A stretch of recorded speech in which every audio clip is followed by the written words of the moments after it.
Hey guys, so this video is on resumes and I'll go over content, what you should have, what not to have, how to make it, why to make it, etc.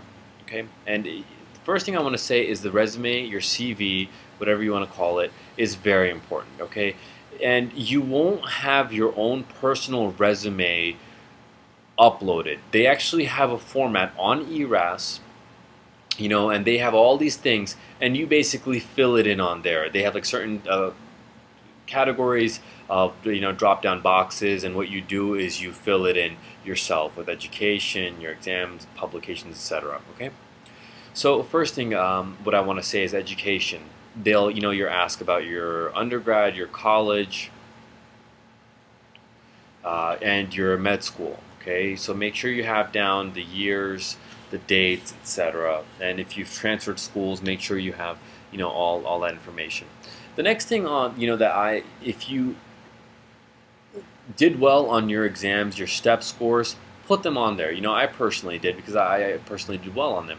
So put the scores on there if you did well, because you won't have a place on ERAS to put it, but if you print it out, then you can put it on there. Okay, and put down your step 1 score, step 2 score, etc.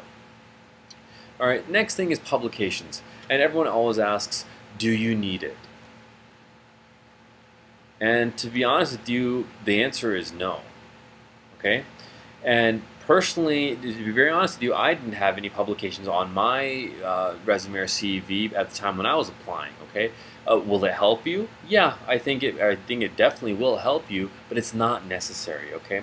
If you have any case reports, if you have certain things that you want to write up during your med school time, then do it. I think it'll definitely help, but it's not absolutely necessary.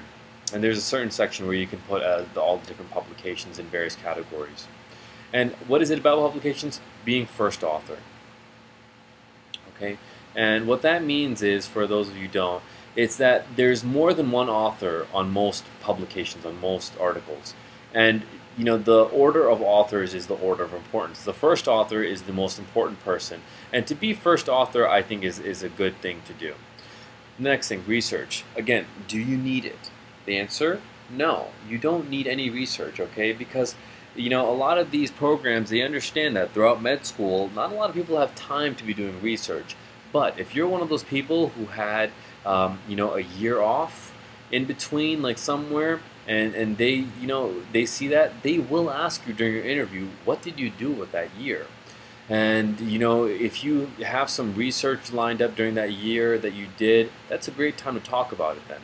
Okay, but again, it's not necessary. It will help you though. Okay, it may be a conversation starter. If you did research in some cell bio lab somewhere, they might ask about it, and you might have a conversation about that. Okay, awards. This is a section here where they include, awards that you got throughout med school, during your basic sciences, during your clinicals, etc.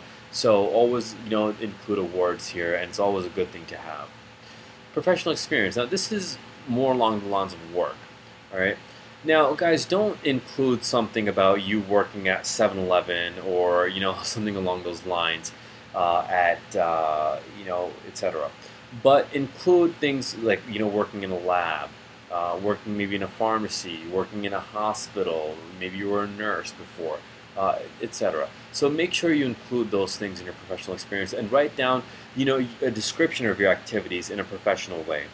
And what I mean by that is that if you're describing your duties as maybe a pharmacy technician, you're describing your duties as a clinical associate, make sure you word it out and make it sound professional in whatever you do, okay?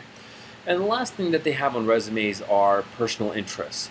And this is basically a paragraph, or 2 or 3 sentences maybe, that you include about what you like to do. And guys, like, honestly, this is a great place to write down honest things about your activities. If you like canoeing, if you like playing tennis, if you like rock climbing, reading books, if you like, whatever it may be, write it down on here. And the reason why is because this section here is one of the biggest things that that makes questions come up during interviews. When you're interviewing them, they'll read something in your personal interest, and they might have the same interest. If they go rock climbing, you go rock climbing, they'll ask you, oh, where have you been around here? And you guys can talk about it. Okay?